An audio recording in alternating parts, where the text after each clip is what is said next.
আসসালামু আলাইকুম রহমতুল্লাহি ওবরকাতুহ। সম্মানিত দর্শক, 2025 সনের সেপ্টেম্বর মাসে সারা বাংলাদেশে কি ঘটে চলেছে এবং গত কয়েকদিনে টেকনাফ থেকে তেঁতুলিয়া পর্যন্ত শহরে বন্দরে গ্রামে স্কুল কলেজ মাদ্রাসায় শিক্ষা প্রতিষ্ঠান ব্যাংক বিমায় আসলে কি ঘটে চলেছে। আমরা এই ঢাকা শহরে যারা বসবাস করি, ঢাকাতে আমরা কিসের গন্ধ পাচ্ছি? কি সেই গন্ধ? চারিদিকে যেসব আওয়াজ আসছে, যে সকল কথাবার্তা হচ্ছে এবং পুরো আগস্ট জুড়ে যা কিছু ঘটেছে তার প্রতিক্রিয়া সেপ্টেম্বর মাস এসে কেমন যেন একটা এলোমেলো অবস্থা, সবার মধ্যে অশান্তি, সবার মধ্যে আতঙ্ক এবং যে সকল ঘটনা নজিরবিহীন ঘটনা ঘটছে, একটির সঙ্গে অন্যটির তাল মেলানো যাচ্ছে না। যেমন ধরুন, মুক্তিযোদ্ধা ফজলুর রহমান ওনার বাসার সামনে কিছু তরুণ এবং তরুণী, অল্প কয়েকজন, 7 থেকে 8 জন, তারা একটা মব করার চেষ্টা করলেন এবং সেই মবের পূর্ণ সমর্থন জানানো হলো সকল পক্ষ থেকে, এমনকি বিএনপি থেকে। এবং মবের ভয়ে বিএনপি তাদের একজন সিনিয়র নেতা, বিএনপির দুঃসময়ের কাণ্ডারি, যখন বিএনপির পক্ষে কথা বলার লোক ছিল না, জিয়াউর রহমানকে নিয়ে, তারেক জিয়াকে নিয়ে, বাংলাদেশি জাতীয়তাবাদকে নিয়ে, শেখ হাসিনার দিকে তাকিয়ে আঙ্গুল উঁচিয়ে যখন বিএনপির পক্ষে কথা বলার একজন সিঙ্গেল লোক ছিল না, তখন যে মানুষটি আঙ্গুল তুলেছিলেন, শেখ হাসিনাকে চ্যালেঞ্জ জানিয়েছিলেন, সেই মানুষটির নাম ফজলুর রহমান। তিনি বিএনপিতে কবে যোগদান করেছেন আমি বলতে পারবো না, তবে নিঃসন্দেহে এটা অনেক দিন হয়ে গেল। এবং বিএনপির যে সুখ সময়, যে সময়টিতে একেবারে বিএনপির খুব তেলে ঝোলে অবস্থা, সেই সময়টিতে ফজলুর রহমান বিএনপিতে ছিলেন না, অর্থাৎ বিএনপির যে সুযোগ এবং সুবিধা ওটা তিনি কখনো পাননি। বরং বিএনপি যখন অচল অবস্থা, বিএনপি যখন খারাপ সময়, পুরো সময়টি তিনি সর্বোচ্চ মেধা, যোগ্যতা, শক্তি, সামর্থ্য দিয়ে তিনি দলটিকে সাপোর্ট করেছেন, আর সেই দলটি তাকে মবকারীদের হাতে তুলে দিয়েছে। এখন এখানে দুটো বিষয়। প্রথমত মবকারীদের ক্ষমতা, 6 থেকে 7 জন তরুণ তরুণী, তাদের ক্ষমতা, অথবা বিএনপির দুর্বলতা, এইগুলো একটা। অথবা বিএনপির নিকট জনাব ফজলুর রহমান বা ফজলুর রহমানের মতো যারা লোকজন বিএনপির দুঃসময় ছিলেন, বিএনপি আসলে তাদের সুসময়ে এই লোকগুলোর কর্মকাণ্ড স্মরণ করতে চাচ্ছে না। এটা হয়, সবসময় হয়, প্রকৃতিতে হয়। কিভাবে হয়? ধরুন, আপনি একটা সময় খুব দুরবস্থার মধ্যে পড়েছেন এবং আপনার অনেক লোক আপনার সহযোগিতা করেছে, আর রাতারাতি আপনি মন্ত্রী হয়ে গেলেন, এমপি হয়ে গেলেন। আপনার আতঙ্ক যে এই লোকগুলো যদি বলে দেয় যে এই বিপদের দিনে তিনি তাকে সহযোগিতা করেছেন, সাহায্য করেছেন, তো কাজেই বিপদ থেকে উদ্ধার পাওয়ার পর, ভালো একটা সুযোগ পাওয়ার পর সেই মানুষটি হিজরত করে, দূরে কোথাও চলে যায়, অথবা তার যে উপকারী রয়েছে তাদের থেকে সে নিজেকে গুটিয়ে দূরে রাখে, অথবা উপকারীর মুখ বন্ধ করে দেয় যেন তারা খোঁটা দিতে না পারে। এরকম ঘটনা ঘটতে পারে বিএনপির ক্ষেত্রে। অথবা বিএনপি এমন কারো মনোরঞ্জনের চেষ্টা করতে পারে, যে চেষ্টা বলতে গেলে অনেকেই করে। এনিওয়ে, বিএনপি যে কাজটি করেছে সেই কাজটির পরে সরকারও ঠিক একই কাজ করে যাচ্ছে। ইদানিং ডক্টর মোহাম্মদ ইউনূসের যে কর্মকাণ্ড, কথাবার্তা, তার কোনোটারই কোনো ধারাবাহিকতা নেই। তার দীর্ঘদিনের সঙ্গী, সাথী, সাহায্যকারী সেই ছাত্র জনতা যারা তাকে নিয়োগ দিয়েছেন, সেই মাস্টার মাইন্ড, সেই হাসনাত সার্জিস, সেই জামাতের আমির থেকে শুরু করে যারা আছেন, এখন তাদের সকলের মধ্যে কেমন যেন একটা শত যোজন দূরত্ব দেখা দিয়েছে। আর ঠিক সেই জায়গাতে তিনি বন্ধু হিসেবে বিএনপিকে যেভাবে নিয়েছেন, ওটার মধ্যে কোনো বন্ধন তৈরি হচ্ছে না। বিএনপি তাকে ট্রাস্ট করতে পারছে না, পাম্প দিচ্ছে কিন্তু বিশ্বাসের মধ্যে আনছে না, অর্থাৎ বায়ু দিচ্ছে কিন্তু বিশ্বাস এবং আস্থা আনতে পারছে না। একইভাবে বিএনপির উপর ভরসা করে ডক্টর মোহাম্মদ ইউনূস যে ঝুঁকি নেবেন, এটাও তিনি ভরসা পাচ্ছেন না। ফলে এখন তিনি বলতে গেলে অনেকটা কুলহারা, একটা মানে রমণী যেরকম হয় ঠিক ওইরকম ডক্টর মোহাম্মদ ইউনূস সব কুল হারিয়ে ফেলেছেন। অনেকটা ভাগ্যকুলের মতো আর কি। ভাগ্যকুলকে আপনারা জানেন কিনা বলতে পারবো না। এনিওয়ে, তো তিনি হারিয়ে ফেলেছেন সব কিছু, সরকারের যারা আছেন। তারপর বিএনপি, জাতীয় পার্টি, জামাত, এনসিপি, এরপর যাকে বলা হয় চরমোনাই, এই যে রাজনৈতিক দলগুলো গত একটি বছরে অন্তত 10 থেকে 12 বার তারা সকলেই লক্ষ্যচ্যুত হয়েছেন।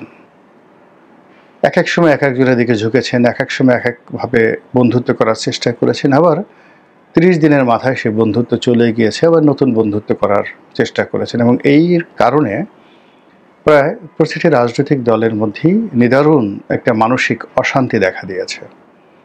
তাদের কথাবার্তায় ধারাবাহিকতা নাই, অনেকেই মেজাজ হারিয়ে ফেলছেন, অনেকে অসুস্থ হয়ে পড়েছেন। এই যে জামাতের আমির হঠাৎ করে অসুস্থ হয়ে পড়লেন, তার হার্টে 5টি ব্লক। তো যে উৎসাহ নিয়ে, যে উদ্দীপনা নিয়ে তিনি ছুটে বেরিয়েছেন, এখন অসুস্থ হয়ে অপারেশনের পর তিনি ছুটতে পারছেন না, তাকে বাসায় রেস্ট নিতে হচ্ছে। অথচ ডাক্তার বলেছিল যে 1 সপ্তাহের মধ্যে তিনি আবার স্বাভাবিক কাজকর্ম করতে পারবেন, কিন্তু আমরা তাকে দেখতে পাচ্ছি না। ঢাকা বিশ্ববিদ্যালয়, জাহাঙ্গীরনগর বিশ্ববিদ্যালয়, রাজশাহী বিশ্ববিদ্যালয় ছাত্র সংসদ নির্বাচন হচ্ছে এবং এখানে যেভাবে শিবিরের জয় জয়কার কল্পনা করা হচ্ছিল, ইতিমধ্যে কয়েকটি ঘটনা, বিশ্ববিদ্যালয়ের কয়েকটি ঘটনা, শিক্ষা প্রতিষ্ঠানগুলোর কয়েকটি ঘটনা পুরো নির্বাচনকে অনিশ্চিত করে তুলেছে। রাজশাহী বিশ্ববিদ্যালয় বেদম মারামারি হয়েছে, ঢাকা বিশ্ববিদ্যালয় কি যে হয় এখন পর্যন্ত বলা যাচ্ছে না। সকল পক্ষ বিরক্তি, চরম বিরক্তির চরম সীমায় পৌঁছে আছে। আর চট্টগ্রাম বিশ্ববিদ্যালয় এবং ময়মনসিংহ কৃষি বিশ্ববিদ্যালয়ে যে গণ্ডগোল হয়েছে, যে মারামারি হয়েছে, ব্যতিক্রমধর্মী মারামারি। চট্টগ্রাম বিশ্ববিদ্যালয়ে যেটা হয়েছে, আশেপাশের যারা লোকজন রয়েছেন, স্থানীয় অধিবাসী, তাদের সঙ্গে ছাত্রদের মারামারি হয়েছে। আর কৃষি বিশ্ববিদ্যালয় ছাত্রদের সঙ্গে যে মারামারি হয়েছে, সেখানে শিক্ষকরা অবরুদ্ধ হয়ে পড়েছেন এবং স্থানীয় জনগণ তারা এসে ছাত্রদের কবল থেকে শিক্ষকদেরকে উদ্ধার করেছেন। এরকম মানে কোনো ঘটনাটির সঙ্গে কোনো ঘটনার যোগাযোগ খুঁজে পাবেন না। বুয়েটের ছাত্রছাত্রীরা আন্দোলন করলেন এবং তারা সারা বাংলাদেশের যে সকল প্রকৌশল বিশ্ববিদ্যালয় রয়েছে তাদের সবাইকে সেই ঢাকার দিকে ডেকে আনলেন। তারপর সেটি নিয়ে মারামারি হলো, কাটাকাটি হলো, এখন তারা কমপ্লিট শাটডাউনে চলে গেছেন। এই হলো শিক্ষা প্রতিষ্ঠানের অবস্থা। Awami League all on a sudden খুব ঘন ঘন মিছিল করছেন এবং প্রতিদিনই 2, 4, 10টি মিছিলের ছবি চলে আসছে, কখনো নারায়ণগঞ্জ, কখনো তেজগাঁ, কখনো যাত্রাবাড়ি, কখনো সায়দাবাদ, কখনো ধানমন্ডি। খুব ছোট ছোট, কিন্তু এর পরিমাণ অনেক বেশি, যা কিনা প্রতিপক্ষকে ভীষণ রকম আতঙ্কগ্রস্ত করে তুলছে। আর শেখ হাসিনা খুব ডিপ্লোম্যাটিক ভাষায় কথা বলা শুরু করেছেন, সবাইকে ধৈর্য ধারণ করতে বলছেন এবং যাকে বলা হয় আবার ফিরে আসার অঙ্গীকার ব্যক্ত করেছেন এবং সবাইকে ক্ষমা করে দেওয়ার কথা বলছেন। এটা খুবই সন্দেহজনক, ভয়ঙ্কর। এর কারণ হলো, সে যখন তার স্বাভাবিক আচরণ করবে, ফুস করবে, ফাঁস করবে, রাগা হবে, একে মারবো, ওকে ধরবো, ওকে এই করবো, এইগুলো খুব স্বাভাবিক আচরণ। কিন্তু সে যখন খুব শান্ত হয়ে যাবে, ধীর হয়ে যাবে, স্থির হয়ে যাবে, তখন ধরে নিতে হবে যে he has been advised by someone with a good assurance. পেছন থেকে ভালো কেউ তাকে আশ্বাস দিয়েছে এবং তিনি সেটা বিশ্বাস করেছেন এবং সেই অনুযায়ী তিনি তার স্বাভাবিক চরিত্র, ভাষা সব কিছু বদল করেছেন। এইগুলো রাজনৈতিক অবস্থা। এবার আসেন প্রশাসন। পুলিশ ঘন ঘন বৈঠক করছে, ঊর্ধ্বতন কর্তৃপক্ষ কী নিয়ে বৈঠক করছেন, কি হচ্ছে সেখানে আমরা কিছুই জানি না। বলা হচ্ছে ঢাকাতে সর্বোচ্চ সতর্ক অবস্থায় রয়েছে পুলিশ। এখন পুলিশের যে চেইন অফ কমান্ড, সেই চেইন অফ কমান্ডে তারা সর্বোচ্চ সতর্কতায় থাকলে কি হবে, আর এখন যেভাবে আছেন সেভাবে থাকলে কি হবে, এটা একটা $1 মিলিয়ন প্রশ্ন। তারা কি সর্বোচ্চ সতর্কতায় আছেন নিজেদেরকে রক্ষা করার জন্য, নাকি জনগণের জানমাল রক্ষা করার জন্য, আওয়ামী লীগকে মোকাবেলা করার জন্য, বা আওয়ামী লীগের যে কোনো সময় উত্থান হতে পারে সেটার মোকাবেলার জন্য, নাকি এখন যে সকল পক্ষ রয়েছে, যেভাবে নুরু তারপর জাতীয় পার্টি মারামারি করলো, একইভাবে অন্য রাজনৈতিক দলগুলোর মধ্যেও যদি অনিবার্য কোনো মারামারি হয়, সেক্ষেত্রে পুলিশের ভূমিকা কী, সেনাবাহিনীর ভূমিকা কী। আর এখানে মাঠের যে প্রশাসন, সেই প্রশাসনে সেনাবাহিনীর ম্যাজিস্ট্রেসি পাওয়ার নিয়ে আছে। যতক্ষণ পর্যন্ত কোনো একটি অঞ্চলে সেনাবাহিনী থাকে, ইচ্ছাই হোক অনিচ্ছাই হোক, সে এলাকার সকল প্রশাসন আসলে সেনাবাহিনীর কথায় চলে। এখন ধরুন জেলাতে ডিসি আছেন, এসপি আছেন, উপজেলাতে ওসি সাহেব আছেন, টিওনো সাহেব আছেন, কিন্তু ওই এলাকাতে ধরুন একজন মেজর আছেন, জেলাতে একজন লেফটেন্যান্ট কর্নেলের দায়িত্বে যে সকল অফিসাররা আছেন, ইচ্ছাই হোক অনিচ্ছা হোক মানুষের নজর কিন্তু সেই সেনাবাহিনীর দিকে, এবং এটাই বাস্তবতা। গত একটি বছরে সেনাবাহিনী কার্যত কোনো অ্যাকশনে যায়নি। একেবারে যেগুলো না হলেই নয়, সেই জায়গাগুলোতে তারা অ্যাকশনে গিয়েছে, যেমন গোপালগঞ্জে গিয়েছেন সর্বশক্তি দিয়ে, এবং বলতে গেলে আন্তরিকভাবেই তারা গোপালগঞ্জের পরিস্থিতি নিয়ন্ত্রণ করার চেষ্টা করেছে এবং সরকারকে সর্বতোভাবে খুশি করার চেষ্টা করেছে, এনসিপিকে খুশি করার চেষ্টা করেছে। গোপালগঞ্জে তারা যে সক্রিয়তা দেখিয়েছে, যে প্রফেশনালিজম দেখিয়েছে, আমি ইতিবাচক অর্থেই বলছি, এটা বাংলাদেশের সেনাবাহিনীর ইতিহাসে এইরকম কোনো ঘটনা ঘটেনি। ডাইরেক্ট গুলি করে অসংখ্য মানুষ মারা, তারপর অনেক দিন 4-5 দিন কারফিউ দিয়ে পুরো এলাকাতে একটা ভীতিকর অবস্থা তৈরি করা, এরকম ঘটনা আসলে আমি এই বাংলাদেশে যেই কয়বারই সামরিক শাসন হয়েছে, আমার যতটুকু মনে আছে আমি কখনো এরকম ঘটনা দেখিনি। অতীতে বিভিন্ন সময় যত অভিযোগ ছিল পুলিশের বিরুদ্ধে, এই গেল পুলিশের অবস্থা, সেনাবাহিনীর অবস্থা। তারপর ধরুন এখন সেনা প্রধান, তার চাকরির মেয়াদ বোধহয় সম্ভবত ডিসেম্বর পর্যন্ত আছে, এরকম একটা কথাবার্তা আমরা শুনতে পাচ্ছি। সেনাবাহিনীতে অনেকগুলো নিয়োগ হলো, নিয়োগ মানে কি, পদোন্নতি হলো, বদলি হলো, এবং খুবই সেন্সিটিভ। বিশেষ করে সাভারের যে জিওসি যিনি হলেন, এটি খুবই একটা সেন্সিটিভ 9 ডিভিশনের জিওসি। তারপরে কুমিল্লার যিনি জিওসি হন ঢাকার পাশে, অত্যন্ত গুরুত্বপূর্ণ। তারপর হলো গাজীপুর। এখন কুমিল্লা এবং ঢাকার যে সাভার ক্যান্টনমেন্টের যে জিওসি, এ পদে পরিবর্তন এসেছে। অনেকগুলো পদে, গুরুত্বপূর্ণ পদে প্রমোশন হয়েছে, ব্রিগেডিয়ার থেকে মেজর জেনারেল। আমাদের দেশে পেপার পত্রিকা আসেনি, কিন্তু দেশের বাইরের পেপার পত্রিকা যেটা এসেছে খুবই গুরুত্বপূর্ণ। এর মধ্যে বিদেশি একটা খবর, সেটা হলো মার্কিন সিক্রেট সার্ভিস, সেটা কি এফবিআই না সিআইএ এটা বলতে পারবো না। মার্কিন সিক্রেট সার্ভিসের এক কর্মকর্তা ঢাকার কোন হোটেলে কি হয়েছেন, এরকম একটা খবর ভারতীয় পত্রপত্রিকায় এসেছে। আমি বলতে পারবো না, এর বাইরে আর বাংলাদেশ করা সম্ভব নয়। এটা নিয়ে হয়তো কোনো যাকে বলা হয় পর্দার আড়ালে কিছু একটা হচ্ছে।